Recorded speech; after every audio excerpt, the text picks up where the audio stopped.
What's up, guys? Welcome to Catch Hi Connor. I am Connor. Looks like the UFC might finally have some competition in town, some legitimate competition indeed. MVP and Netflix have announced that they will be putting on their first ever MMA show.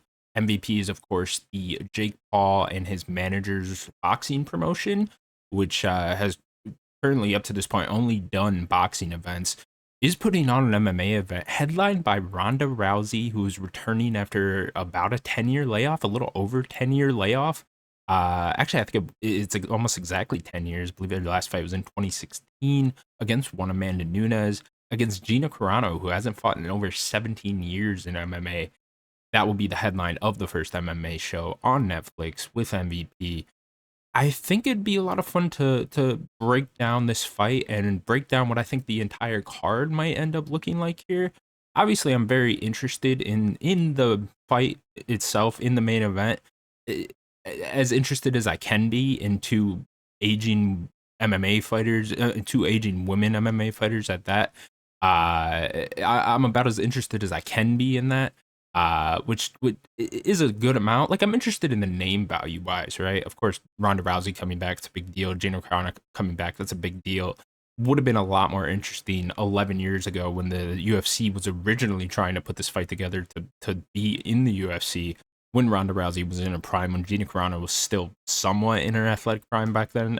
She's 43 now, so what would she have been 11 years ago? 32, 30, 31, whatever. So yeah, she still would have been in her athletic prime as well. Would have been a lot more interesting back then, of course, but we are getting it a very long time later, about 12 years after when the UFC originally wanted to put this on. And I think it's interesting from that standpoint. It's interesting from the name value standpoint, but I'm kind of most interested in what the rest of the card is going to end up looking like here, and what exactly MVP and Netflix are going to do inside this MMA space. Is this going to be a one-off show? Are they really only looking to have this event be headlined by Ronda Rousey and Gina Carano, and that's really it? Of course, UFC typically, when they're doing, especially their big numbered events and their fight nights for the most part too, you're not watching for just that one main event. You're watching for a lot of other fights on the card. Whereas in boxing and the events MVP has done thus far, you're really only watching for the main event. Whatever, boxing kind of has that model nowadays, and I think it kind of always has. I'm not the biggest boxing fan in the world, so I couldn't exactly tell you, but boxing has pretty much always been structured as you're watching for the main event. I don't see a lot of boxing fans that are over there watching boxing prelims very often. Correct me if I'm wrong in the comments, but I just don't think that's boxing culture very much. So I'm very curious to see how Netflix and MVP are going to end up structuring this card. So I think it'd be a lot of fun to put together what I think would be the best card for them to go. Now, there's a couple different routes they could go here.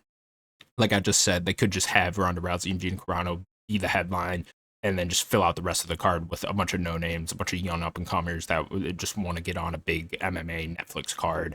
Or they could go the route that past promotions have done, promotions like Bellator and a bunch of other promotions, PFL too, a little bit, where they get a bunch of older, near retirement UFC fighters that have big name value but not much value past that anymore. They're certainly not in their athletic prime anymore, and they're certainly not going to be sticking around the game much longer, the fight game just in general much longer. Uh, or they could go the route of trying to sign some big name young up and comers. There are a couple out there right now. I mean, the biggest one, Gable Steveson, is out there still. He just won another MMA fight. From when I'm recording this yesterday, and they could go that route as well. I don't know. So the card I'm gonna put together here is just gonna be the biggest names possible, the best names possible that I think Netflix could get, and then go from there. And I think that's the best route for them to go as well. For this is, don't worry about the future. Don't worry about trying to make a new organization to compete with the UFC here. Don't worry about trying to put on future events, trying to set up fights for the future. Just get the biggest names possible, get the most eyeballs on this card possible. I think is probably the best direction for them to go. So before we get into my breakdown of what I think this card could end up looking like, I would just like to remind you guys to subscribe to the channel and like the video, share with your friends, do all that fun shit. I'd very much appreciate it. All right, let's get into it here. First thing I want to do is break down Ronda Rousey versus Gina Carano. Two old ladies fighting. Ronda Rousey currently age 38. Gina Carano currently age 43. Like I said in the beginning of the video, Gina Carano hasn't fought in about 17 years. Ronda Rousey hasn't fought in about 10 years. So it's been a very long time here. Going down at the interim Intuit Dome on May 16th, I believe is the exact date. Going down on a Saturday, so they'll probably go head to head with a UFC fight night, I'd imagine. I don't know if the UFC will put a numbered event on that day or a pay per view, whatever you want to call them nowadays. I don't know, but they will more than likely be going head to head with some sort of UFC event. I'd imagine not a very good one. If the UFC's smart, they'll probably just make an Apex event that day, or just don't have an event at all that day, because I'd imagine most MMA fans will be tuning into this. Ronda Rousey's last fight was against Amanda Nunes back in 2016. She, of course, got absolutely dominated that fight. That was after a little bit over a year-long layoff for Ronda Rousey when she, of course, got knocked out by Holly Holm before that in one of the most historical MMA fights at this point, one of the most watched MMA fights at this point, one of the best moments in MMA history at this point, not just women's MMA, but one of the greatest moments of all time. Of course, Ronda Rousey before that was a very entertaining, held the belt in the UFC for about 2 years, and really put women's MMA on the map. In fact, I would give her, Gina Carano deserves some credit as well for putting women's MMA on the map, but really, I think it mostly goes to Ronda Rousey. If I just split the percentage wise, I'd say it's about 80% Ronda Rousey, and then 20% everyone else. Honestly, for the credit of putting women's MMA on the map. I mean, Ronda Rousey got women's MMA in the UFC. She was becoming quite popular outside of the UFC during her time in Strikeforce. The fight with Misha Tate, of course, I remember watching. I remember having to tune into that just for being excited for that. And that was a big deal at the time because no one was talking about women's MMA from my memory at least. No one was talking about it. No one was watching it until Ronda Rousey really did put it on the map. And then her time in the UFC was fucking awesome. I hate it when people try to discredit Ronda Rousey in the UFC. Yeah, she probably was fighting lower level competition, but like, man, it was so fucking entertaining for those couple of years when Ronda Rousey was the UFC women's bantamweight champion. It was just every 3-4 months, I'd go to B Dubs with my friends, and I would just watch this girl, and I'd be like, all right, this will be over within a minute, and it always was. It was really quite incredible, and we really haven't seen anything like it in women's MMA certainly, but just in MMA in general, like where you just knew this fighter was gonna go in there and this fight was gonna be over in a minute or two, and she was gonna get an armbar, and it was gonna be sick the entire time. And I dearly missed that time. That was really a great time, really a special time for women's MMA. And women's MMA has never been as good as it was when Ronda Rousey was on top. Gina Carano's last fight was against Chris Cyborg back at Strikeforce, her lone Strikeforce fight. She had a long career in Elite XC, which I believe Scott Coker, who was the promoter of Strikeforce, had some involvement in Elite XC. I don't remember if he was the president or not. I was like 12 at this time, so I wasn't the biggest the biggest hardcore MMA fan at that time. But she had a long career in Elite XC. She of course lost the fight to Chris Cyborg in Strikeforce pretty dominantly, and she was a decent fighter. I've been watching some highlights of her over the past few days since this fight has been announced. She was a decent fighter, but really wasn't fighting at that high of a level. Really wasn't fighting that good of girls. But nonetheless, I mean, she was fighting the competition. She was given and winning at that time, which is impressive enough in its own right. And she definitely also deserves some credit for putting women's MMA on the map, but not nearly as much as Ronda Rousey. And now Netflix is putting this fight together 17 years after Gina Carano's last fight, 10 years after Ronda Rousey's last fight, like I've been saying. And it's very interesting. Of course, Jake Paul has some sort of involvement here with MVP. You can see his manager standing behind there, trying to do the whole promoter thing. And yeah, it's very curious that they put this fight together. You know what it's reminding me of a little bit here? Chuck vs. Tito 3, which Oscar De La Hoya, of course, the well-known boxer who owns the Golden Boy promotion over in boxing. tried to put on an MMA event, and he had that headlined by Chuck Liddell versus Tito Ortiz, try to reignite that rivalry there. And he put on a somewhat decent card with that. I remember Deron Wynn was on that card, who's Daniel Cormier's training partner, one of the main coaches at AKA now, I believe, at least in the wrestling department. And they try to put together a somewhat decent card there, and it's kind of giving me those vibes. And that's probably not the route Netflix and MVP want to go here with this. Uh, Granted, I think Gina Carano and Ronda Rousey are a little bit more of an appropriate age to still be fighting than Chuck and Tito were then, but it is kind of giving off those vibes a little bit. And I hope it doesn't go that route because this only lasted for one event. The Golden Boy MMA event only happened one time. There was no further MMA events for Oscar De La Hoya there. And I hope Netflix and MVP aren't going that direction.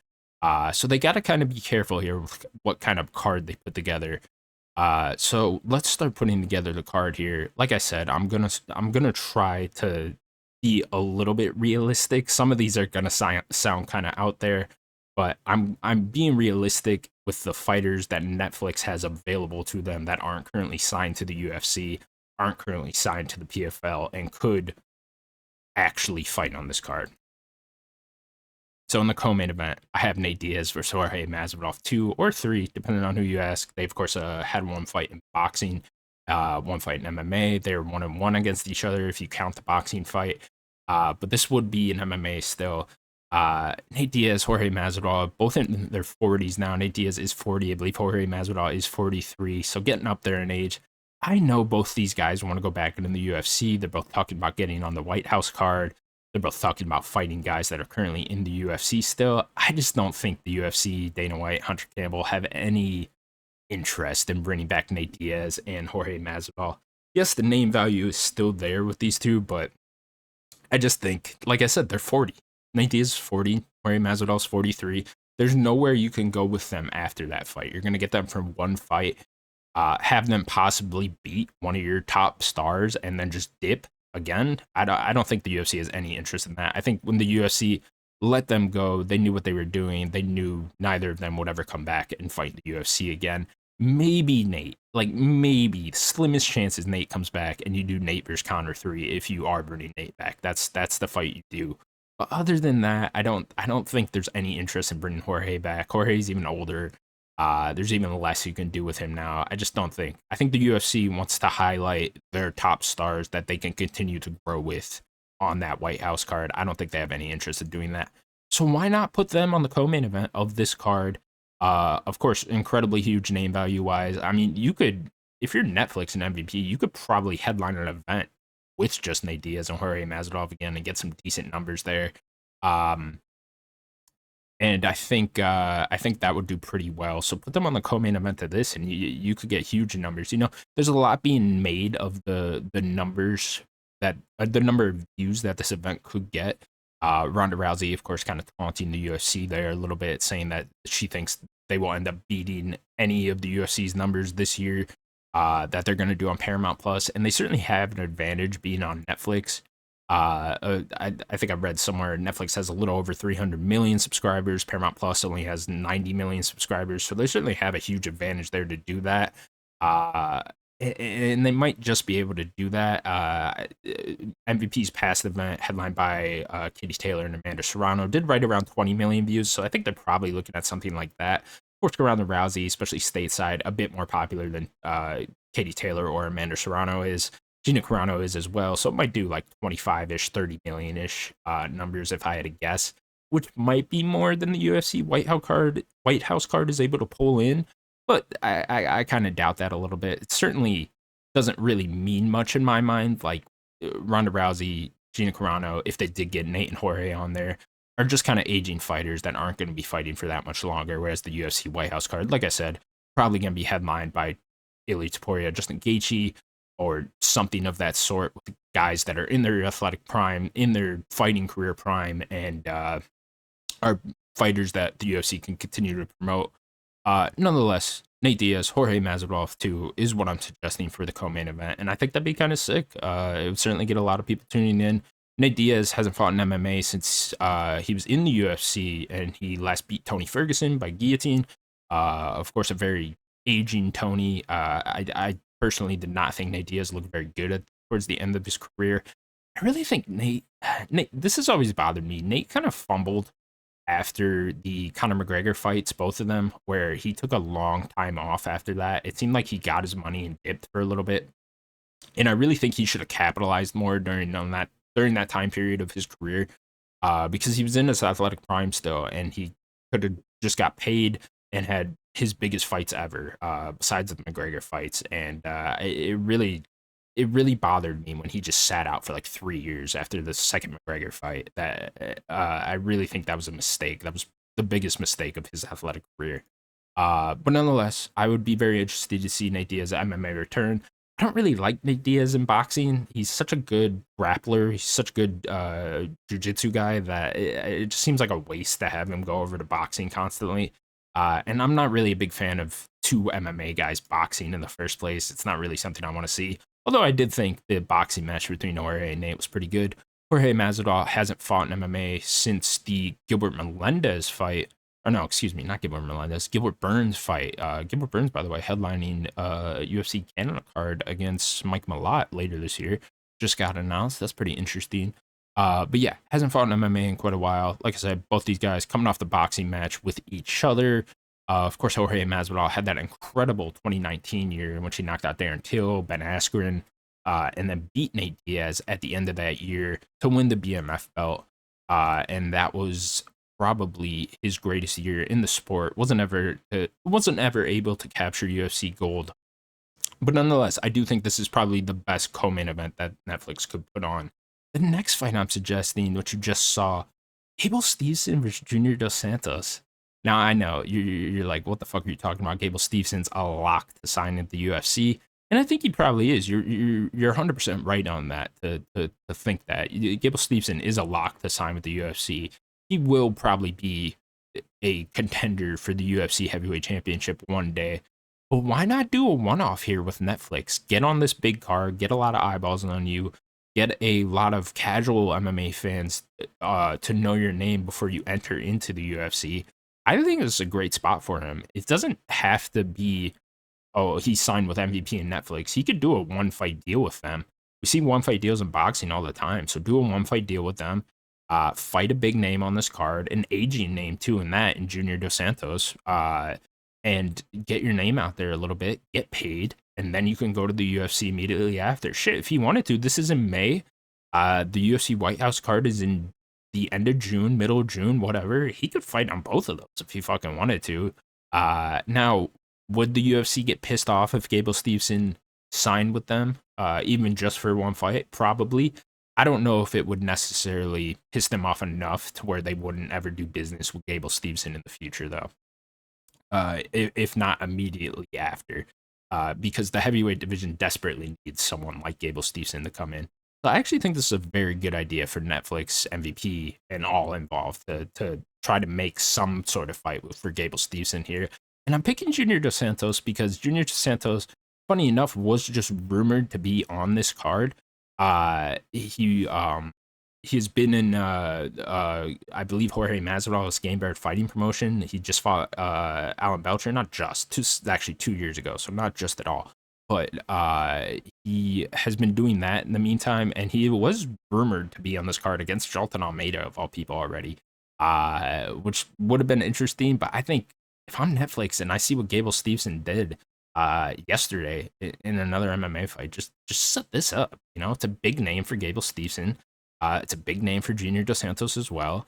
They'll both probably get paid well, and I see no reason why they want to be down to do it. Now, of course, Francis Ngannou is out there. His PFL contract does run out sometime this spring, and it doesn't look like PFL is going to get him a fight in the meantime. So I could see a world where maybe they set up something with Francis Ngannou. I don't think they'll set up Gable Steveson versus Francis Ngannou, but maybe they pull some strings behind the back, talk to some lawyers, talk to some managers, and get Francis Ngannou out there. But who knows? Who knows? It's really up in the air with Francis Ngannou's fighting the future. So set up Junior Dos Santos, Gable Steveson. Junior Dos Santos' last MMA fight was against Jorgen de Castro in some random ass promotion where she dislocated his shoulder. So that didn't go super well. Of course, Junior Dos Santos super old, and this is kind of just setting up Junior Dos Santos to lose here. But nonetheless, I think it's a good route for all involved. I think Junior Santos would happily take it because it's a big name and he get paid well. And Gable Stevenson will happily take it because it's a big name and he'll get paid well, and it gets his name out there, and he gets still signed with the UFC in the future. The next fight I'm suggesting, Holly Holm versus Kat Zingano. You got to get Holly Holm on this card in some sort of way, because Holly Holm being on this card then can set up a future event here. I know I said at the beginning of the video not to worry about making future events, but if Ronda Rousey does want to continue fighting after this, even if Gina Carano wants to continue fighting after this, I think Holly Holm would be the perfect opponent for both of them afterwards, or the winner of that fight afterwards. In which I guess I should have said this at the top of the video, but I am picking Ronda Rousey to win that fight. I just think she's more in her athletic prime. She's fought more recently. She's probably trained harder more recently as well. WWE, she was in WWE for a while, so she had to keep up some sort of athletic ability. And I think if she wants to continue fighting, Holly Holm is the obvious route to go here. Holly Holm has recently signed with MVP to do boxing, and she's had a few boxing matches as of late. I believe she just lost one earlier this year, back in January. And so why not go back to MMA, especially if it's Ronda Rousey? Set up the biggest women's MMA rematch of all time. I would personally be much more excited for Ronda Rousey versus Holly Holm too than I am Ronda Rousey versus Gina Carano, but that's just me.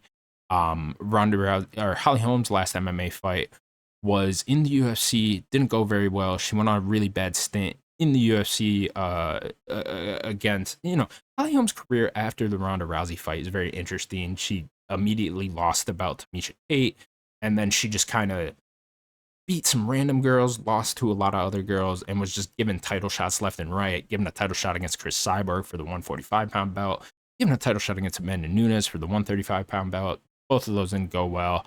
But nonetheless, if she's coming back to fight Ronda Rousey, I think she'd be more willing to take it. Kat Zingano, of course, also has history with Ronda Rousey, and if she were to win this fight, I would also be interested in seeing Ronda Rousey versus Kat Zingano too. Not so much Kat Zingano versus Gina Carano, but I truly, I should also point out, I don't think Gina Carano under any circumstances is going to fight again after this fight. I think she's only interested in Ronda Rousey, and that's it. Ronda, I think there's definitely more room for her after that fight. But Kat Zingano, of course, also lost to Ronda Rousey in the past. First round armbar, typical Ronda Rousey fashion. Probably Ronda Rousey's best win was Kat Zingano, considering Kat Zingano had the recent win over Miesha Tate at that time, which is probably Ronda's second best win is Miesha Tate. Of course, Kat Zingano had to deal with a lot of injuries after the Ronda Rousey fight. Rarely fought after the Ronda fight. Had some interesting fights with Juliana Pena. And then she had a long Bellator career. Not long, but she had about 4 or 5 fights over in Bellator, in which she looked pretty good over there. And she, of course, ran into Chris Cyborg there, lost that fight, but nonetheless, had a decent career after the Ronda fight. I would say she probably even had a better career than Holly Holm did after the Ronda fight. So Holly Holm, Kat Zingano, put that fight on the card, set it up for the winner to fight the winner of Ronda Rousey versus Gina Carano, and then you have a built-in Netflix MMA event too, if you wanted to, with the winner of both those fights. The last fight I am suggesting for this, now this is true Bellator fashion. This fight, Anderson Silva versus Chris Weidman 3. This fight was supposed to go down in boxing last year until Chris Weidman got injured, and then Anderson Silva ended up fighting Tyron Woodley. Of course, in their second fight, excuse me, Anderson Silva had the nasty leg break. Yes, I had to put this picture up here and make you look at it. And that of course, that happened to Chris Weidman as well. There's my leg guy. Anderson Silva recently had to fight Tyron Woodley in boxing. This was on the undercard of Jake Paul versus Anthony Joshua. She knocked Tyron Woodley out. So Anderson Silva's still out here doing the damn thing.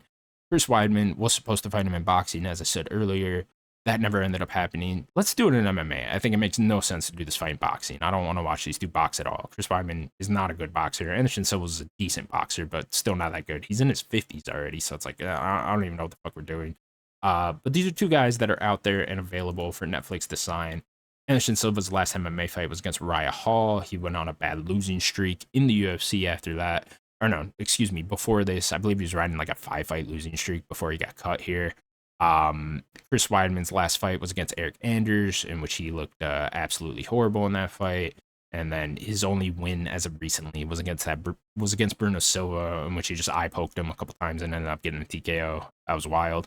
Of course, later in Chris Weidman's career, later after the Anderson Silva fights, he also snapped his leg. Yeah, I got to put the picture on here to make you look at that as well. Yeah, Chris Weidman, Anderson Silva 3. Do it in MMA. Put it on this card in true Bellator old man MMA fashion. This is the full card that I'm suggesting here. Of course, in your main event, Ronda Rousey versus Gina Carano. Co-main, Nate Diaz versus Jorge Masvidal 2. Then on the main card, Gable Stevenson versus Junior Santos, Holly Holm versus Kat Zingano, and Anderson Silva versus Chris Weidman 3. All these years later. Let me know what you guys think of this card in the comments. Let me know if you have any other suggestions to put on this card. I just think this is probably the best card possible that they could put on. If Netflix is interested in doing that, like I said, I think they'll probably go the route that most boxing events do and just really have Ronda Rousey versus Gina Carano and not any other big names. Although, like I said during the Junior Dos Santos Gable Stevenson talk, Junior Dos Santos is rumored to already be on this card. Was Jalton Almeida, but Jalton Almeida apparently denied that for some odd reason. But why not go Gable Stevenson? You know, it's right there for the taking. I could see that maybe being the co-main at best, and then I think the rest of the card is probably just going to be no names and shit. No one will care. But nonetheless, let me know what you guys think of the fight, just in general, of Ronda Rousey, Gina Carano making their comebacks. Let me know what you guys think of the card that I made. Let me know your fight suggestions, and I will see you guys in the next video. Bye-bye.